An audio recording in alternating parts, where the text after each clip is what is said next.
Today we have a slightly different version of our typical debate. We think we're going to call this segment Deep Dive. I'm on the deep dive. Okay, that'll be our jingle. We're going to write a new jingle. Into the deep of this scientific But why, Greg? concern. Why are we not calling this a debate? Well, because when it comes to going vegan or being vegan, we don't really have a strong, I don't think either of us it's think not like going Android vegan's versus Apple. bad. Yeah, so what we're going to do is still in the style of a debate-ish. We each kind of took on one side to research and have come here with the points. So because I think what happens is when there's controversial, we want to talk about controversial subjects, and we don't always disagree on them. And we're not always fully educated on them either. So this is a chance for us both to kind of Greg's going to focus on the positive aspects of veganism. I looked into the negative aspects. We're going to each take, we aren't going to time ourselves with 2 minutes, but we're each going to take our time. And then we'll have a general deep dive discussion. And I also think in the future too, we should be open to other different types of ways of doing this part of the podcast. That is having people we can interview who are really smart about certain things. Okay. Maybe we should have interviewed a vegan. Oh, true. Well, if we could plan ahead enough, maybe we give a vegan a microphone, they won't stop talking. I'm just kidding. That's a joke. That's a stereotype. Sure you're pro-vegan? Okay. I am. So you're going to start. We aren't going to time you, but Greg, why don't you run us through some of the positive aspects of going vegan? Okay, I think the main one we can all understand is its impact on the environment. Because I think one thing that people, if you don't know, but you should know, is especially beef has a huge negligible impact on the environment. Negligible is the opposite of what you meant. Negative. A huge negative impact on the environment. So 70% of our fresh water is used for agriculture currently. That you mean 70% of the water we use? 70% of all of the fresh water that we consume. So we think about fresh water as something we put into our bodies as the liquid water. But so much of the food that we consume has water in it. Right. Plus it takes water to essentially grow grains that even feed the cattle and chickens. So 22,000 liters of water goes into 1 kilogram of beef. Wow. That's drastically high compared to almost all other fruits and vegetables. I don't know. I'm curious how much a pool has. How many liters of water? I don't even know. I can't even picture what 22,000 liters looks like. I know. Well, you're at home. You need 1 liter of flour for your brownies. Picture 22,000 of those of fresh water for 1 kilogram of beef. Right. So that's a very drastic number. Currently, the way that we eat accounts for a quarter of all of the greenhouse gas emissions that go off. And a lot of that is coming from the industry around eating animals. And we know, when it comes to looking at something like an apple, for example, a kilogram of apples, it's 822 liters of water, so it's much lower. Right. When it comes to lentils, something that a lot of vegans eat, it's actually quite similar to the amount of water that's necessary for growing 1 kilogram of chicken. So 1 kilogram of chicken has a similar amount of water needed than 1 kilogram of lentils, but 1 kilogram of lentils is a much hardier, it's going to fill you up a lot more. There's actually a lot more nutrients in that. It's like a densely packed nutrient. I had heard something different about lentils, but I'm going to trust your stats now. What? I remember thinking lentils were one of the lowest. I watched a video, it was a Vox video that was lentils was the lowest thing on the list. But that's because lentils are high in energy. They were probably doing it by caloric intake. Okay, maybe. Yeah. Okay. This is about 1 kilogram of each. Okay.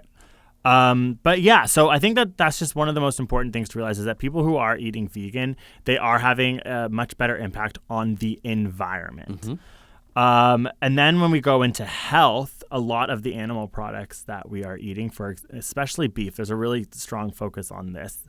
If you can curb beef out of your diet or minimize beef in your diet, that's a really important thing to be thinking about because a lot of essentially type 2 diabetes, heart disease, comes from eating animal products, specifically red meat, is a huge issue. And we've been hearing about this for a long period of time. And so I think that that's just something to remember, that it's also healthier for you to curb the amount of red meat that you are eating. Okay. This is a weird one that it makes you smell better. What? Which is just that they found your skin? Yeah, sweat samples from women and men when they ate more fruits and vegetables. They essentially gave off in studies when people smelled them, they said they smell better, and they said that their skin looked better, which they actually think comes from a higher input of carotenoids. How do you say carotenoids? How would you say that? Like that, yeah. Yeah, what, carotenoids? Carotenoids. Okay. Yeah. And then there's the animal ethics aspect of it all, which I think is something that a lot of it's the main reason why a lot of people go vegan. There's a huge emotional what? I was just moving your legs. Sorry. Oh, you like pushed my legs. I thought you were like kind of like if don't this talk is about half the table, you're like it's Oh, I past thought it, you were like sorry. don't talk about animal ethics. I was like, wait, well, that's like the main part. Sorry. Go ahead. So I think that this is really important because I think for me, I have a lot more of an attachment to going vegan for whatever reason, for like the environmental impact. Same, yeah. But this is so. It's a big part of why a lot of people choose to go vegetarian or vegan. And whenever I like see cows, and like now that I have a They're pet, so cute. like I've never had a dog before, and now that I have a dog, I don't know. I can't believe. I feel like I don't know. It's just really hard because what is the difference between my relationship with Ernie, our dog, and these animals that are so adorable? And pigs are smarter than dogs. And that brings me to this like point from the book that we read, Homo. You can chime in at any time too. Like I want this deep dive to be like. No, we're gonna chat more after. You're gonna talk. You're giving your points, and then we're talking after you go through your points. The book that we read, Homo Deus, had this really interesting point which is essentially that pigs are very intelligent. And the way that their brains work, that when they are taken from their moms in whatever process of the food industry, they know, like, that mom can understand the squealing of their pigs and all these awful things happening. And that at a point, like, human society decided that was okay because they are inferior to us. Like, we are humans, we are the superior animal, and therefore putting these animals in these situations to eat them is literally morally okay. And their argument in this book is that in the future, AI is going to take over and we are going to become inferior to them intellectually. And what is literally going to stop them from deciding to farm us, essentially, because we did that exact thing to pigs, which is sort of like a very like intellectual way of like contextualizing this, but it's kind of freaky, and it is true. What is stopping someone from doing that to us? Yeah, it's easy to say it's no problem when animal? you're on top, but when it's like when suddenly you're not the top dog anymore, you're like, oh no, this is actually awful. It's really bad for us, even though we can't experience the world that you are, AI. Exactly, which I think is a really valid argument as to why going vegan or not eating animals is... It's like everyone who goes vegan is actually given a free pass when AI takes over. And you won't your energy won't be sucked by AI. Yeah, maybe AI will like literally be like, what did you do in the past? Yeah. Like, oh, I was a vegan. Like, morally, okay, we will let you live a natural life. And I think you'll be a free-range human. A free-range human. I think that's really like an important thing to talk about. And I think also when it comes like to fishing, for example, like when we actually see about when you start to learn how they actually fish and how much waste there is in all aspects of these industries, going vegan, in my opinion, it's better for the environment. We can get into the health aspects. There's positive health aspects because in our Western society, it is obesity, it is red meat, it is heart disease that's killing us. So vegan diets are going to curb that a little bit better, like potentially if you're doing it properly. And then I think there's just like the moral aspect, which is that we are killing animals. And I don't understand how as humans we can continue to morally say that's okay, especially me personally as a dog owner. Okay. I'm sorry, I didn't really like go into that totally in the same way as that like debate thing. We're trying this out. It's fine. No, okay. No, I wanted to talk more openly. I thought now I'll do the cons and then we're going to talk openly. But okay. I just not that it was going to be a hard 2 minutes. Okay. Whoops. Guess we should have timed me. You know I'm a talker. Yeah, you know Greg can never get his points out in the 2 minutes anyway, so here we are. Oh my God. Drag me. Well, I don't know. What should I do? I need it. It's too late. Okay. I never did debate club. Okay. Doesn't matter. This is not a debate, it's a deep dive, and I'm going to tell you some of the cons now of going vegan. So I'm going to go through three main aspects. Number one is nutritional deficiencies. So when people go vegan, often they end up causing, issues in their own bodies. And that some people may argue that's because they're not doing it right. They're not focusing hard enough. They're just cutting things out of their diet. But that's an important thing I think to bring up is that a lot of people who do go vegan aren't necessarily planning for it in the way that would be right for their body. So there's major deficiencies, especially in something like protein, which can lead to a weakened immune system, a loss of bone and muscle density. And what they find is that the protein sources, even though there are many alternative protein sources in vegetables, they tend to be lower in quality, which means they're harder for your body to digest. They're not absorbed as well. And then even things like nuts and soy, which I love eating nuts, but in high amounts, they actually contain something called polyunsaturated fatty acids, or PUFAs. I'm like, is that homophobic? Wow, oh my God, a PUFA. That's, what do you mean? That's a good name for a guy? Yeah, I guess so. But those have been associated with inflammatory diseases like heart disease, diabetes, asthma, and cancer. So that's not to say that they cause those, but if you're supplementing all your protein sources with something like nuts or soy, it's worth understanding that ahead of getting in there. As a result, because of nutritional deficiencies, vegans often have to use supplements. And oftentimes vegans will become, after a few months of doing it, like much more lethargic. They might not feel good about it. Which we did notice. We experienced, and some people have to when stop I didn't have a vegan. parasite, when I had right, when I got rid of my parasite and was just a vegan. But yeah, some vegans end up like being recommended by their doctor to stop, or at least reintroduce some higher sources of protein and vitamins. So that's point one. This all leads to my second point, which is tied to mental health. So a lot of these nutrient deficiencies can lead to specific mood disorders. So something like B12, which you're probably getting less of if you're a vegan. That's mainly in beef. Yeah, and I mean, like I said, you can supplement, but oftentimes they say like supplements, even like vitamin D, you can only really get it from the sun, even though you can take a supplement. It doesn't help in the same way. You can get vitamin B12 from some vegan foods, but it's just like predominantly we get it. Yeah, if you're eating beef regularly, it's much easier. And so that's associated with the neurotransmitter serotonin, which ultimately affects the mood. Yeah, we love it. Makes us feel good. So if you don't have it, it can impact mood disorders. Things like folate deficiencies, which studies have found some vegans are up to 25%.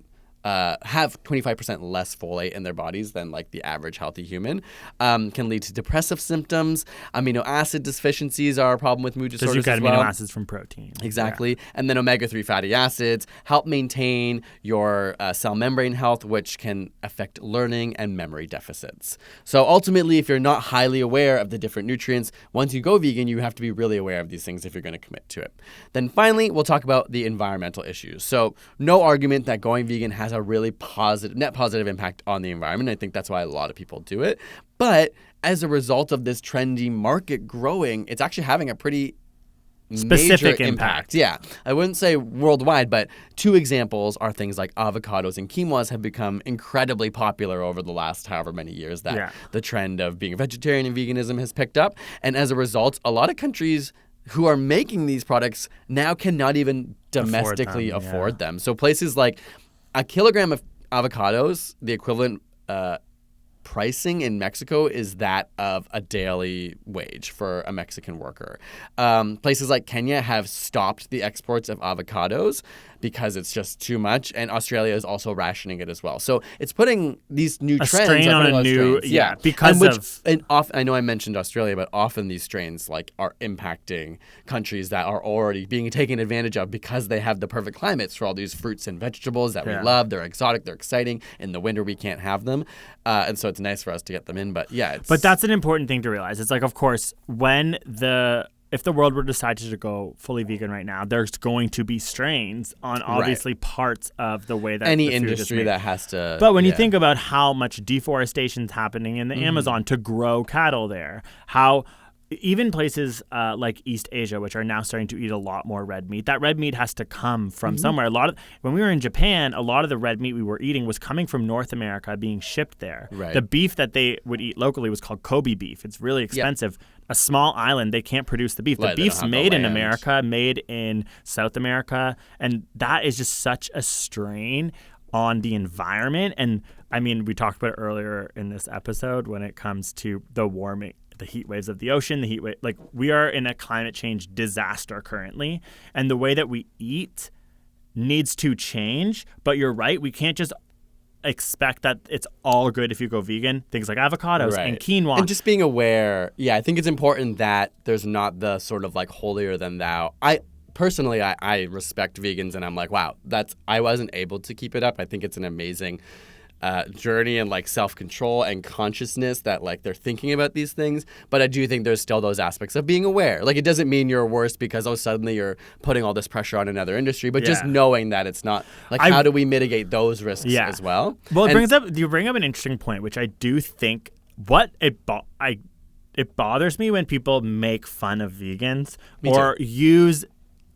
It's like the butt of the joke. Yeah, there's so many. It's actually like talking about vegans is so controversial. It's so weird because it is. But I think I was in that place like maybe 5-10 years ago. Would have made those jokes like, oh, they're vegan, but now it's like, wait, why? Why are we making fun of that? Well, there's a socioeconomic issue, I think, is why sometimes it feels like you're punching up when you make fun of vegans because it's sort of like that first world problems thing. Like in order to have the economic ability to choose how you're going, even us, we are in a very, like, we are so wealthy when it comes to the fact that we have a successful YouTube channel that even we found it hard to be vegan because of the fact that you needed to have a little bit more time into it. And money. You needed to have the money. There were times where we were like, we're spending so much money on why this. Would I spend that much money on the option that for me at this like restaurant is so much more expensive than the meat option, for example. And I think that is why people think they can easily make fun of vegans. I also think it's like a vulnerability thing. They feel attacked. Like they're the bad ones, so you like throw it back at somebody else. And when people make fun of how vegans have to talk about it all the time, being vegan made me really empathize with that because it's a discussion. You always are talking about how you're going to hang out with friends at a restaurant, for example. Like, you need to bring up that this is your lifestyle and diet choice all the time because it actually factors into so much more of your life than you realize. And it's embarrassing. And maybe that you have vegan friends who are not maybe approaching it with and making you feel bad about it. But if they're just talking about it a lot, it might be because it's a huge impact. And it's a huge part of their life. And it does remind you that you can't have a snack without being aware of where it came from, what's in it, what the ingredients are. And that might seem pretentious when someone's like, oh, pass me the chip bag so I can read every ingredient. But when we were doing the vegan test, it's like we actually did that. And as a result, everyone around us knew we were doing vegan. Yeah. And it was like we were always talking about it. And if you're, I think we're getting towards what I think our end of this is going to be, which is about a balance, which sometimes the hardest part about being vegan was saying no to something that's actually quite good for the environment, that doesn't have any animal products in it, but has like a bit of gelatin, for example. Or like when you're really becoming so strict that it's causing you to stop eating something convenient, that's when it gets really challenging. Yeah. I want to add one last point, and you also just made me think of another thing. So 2 things.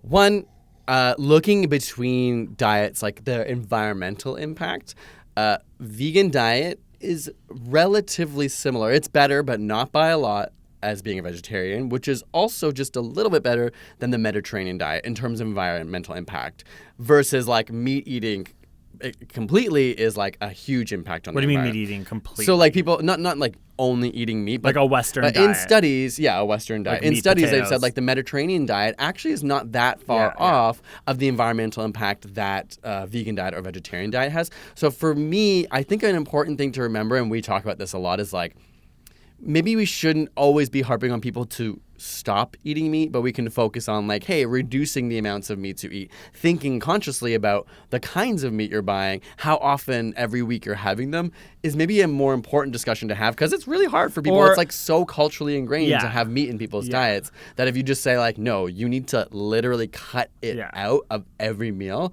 people don't even know where to start. What do you cook, you know? It might be the way that we have this like seep into culture a little bit more easily than it's almost like cutting anything cold turkey. Like how do turkey, don't eat turkey. But how do you allow this to become progressively better in a more easy way? Because even we are environmentally conscious people who are not vegan, but have made a decision since being vegan. It was a great thing to try. It helps you become really conscious of what you're eating. I know that we eat, ever since that experience, way less meat. Yeah, we almost never cook meat at home. I say we cook fish at home pretty regularly. Which is still has a huge impact on the environment. Maybe every now and then chicken, but I don't think we've cooked beef ever in the last 2 years at least. Just the one other thing I wanted to bring up that has always kind of gotten to me is that vegans won't eat honey. And I know because I love honey so much. And my argument was always like, well, first of all, the bees are like, they're free to go wherever. All plants also, exactly. Bees, those same bees are being used to fertilize probably like 70 to 80% of the vegetables you have in the grocery store. So if you're not willing to have honey, you maybe should also be considering all those plants those bees are pollinating, which is like basically all the food we're eating. Yeah. So it is kind of like a weird, it's arbitrary in some cases. Yes. I think for me, vegetarianism was much easier to understand because on the surface you can know immediately, is that vegetarian or not? Whereas vegan, you really have to look at every label, which I think is a huge barrier for a lot of people. And knowing that the environmental impact is not that much different, although I know some people But care the dairy more about, industry is, if you're thinking about animal cruelty and you're thinking about even the environmental impact, the dairy industry is, you know what I mean? Like, if you're looking at it massive, from that. it's insane. So I think it's obviously so complicated. It's why it's like a hard discussion to have. But one thing I'd say about that honey thing is that I find sometimes I see people, it is a great point towards vegans. But the way that I think about, even there are radical vegans, they literally attacked us for our vegetarian video. I've seen them out there. But they kind of, when I think about the world, I'm like, I don't need to go after and make fun of radical vegans because I'm like, they're at least they're trying to do vegan. something significant. And there's something about getting comfy and making fun of them and like going back to our really heavy meat eating diets that I'm like, no, that is actually the issue. Yeah, I agree. We eat way too much meat. We don't need to be eating this much meat. We live in an industry where agriculture has really become an issue that I think it is something that we could curb. That I think that honey thing is interesting and it's like kind of funny and it's true. No, I know. It's mostly just because I love honey. But I agree. At the end of the day, if you're going vegan, I respect you. Yeah, a vegan's not the person that regardless. I want to gear my negative energy towards. Like, why not the freaking oil companies? You know what I mean? It's like, am I really going to spend all this energy to attack someone who's trying to do something positive for the envagament, for animals? And even if they're talking about it a lot, I just like will always have like props to vegans that I just like. And I think it's overplayed. It's more like people talk about vegans talking about it a lot more than they actually talk about it a lot. Yeah. It's become one of those tropes that you're like, okay, like this joke is kind of old now. Yeah. Because they don't. Yeah. Like there's many vegans who just like live their lives and eat their food and don't try and rub it in people's faces.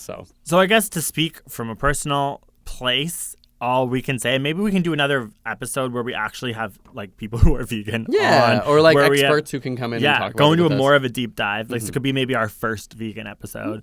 But I think what we have learned to do is to try and eat less meat, to be conscious of what we are eating. We still do eat beef, but we won't like. I honestly it's primarily get for gross after watching Okja. Like watch Okja on Netflix, like that. Like it's like I watched Okja while we were vegan. I was like, thank goodness, because it was like a very emotional movie. But I honestly just can't buy raw beef or pork anymore. Like it just looks. It makes, you know what I mean? It's an emotional reaction that I have to it now. Like it reminds me of like blood and like. Yeah, for me, I don't really have an attachment to the cuteness because I'm like, when I was traveling the world, came across, certain cultures that would eat dog, and that didn't bother me because I was like, why should I value my dogs, the ones that I've had in my life, but I can't judge another culture because food is food and I eat all sorts of meat. Yeah. So for me, that's never been a compelling argument. But to me, once I started learning about the environmental impact, it's when I was like, yeah, you know what? I think this might be a thing in the future. Kind of like we look back at people smoking, we're like, how to do it? Or we look back and see really cultural movements that were like negative in the past that we judge. I do think in the future, people might look back and be like, why didn't people care enough to change What do you anything? think would be the main thing, like fast food industry maybe? When you think about health and environmental impact, that's something that could be. I don't know where that anger will be pointed towards. I think it'll just be like looking at, there's many smart people, I think in 100 years, they might go like, why were the smart people like who knew about this not changing?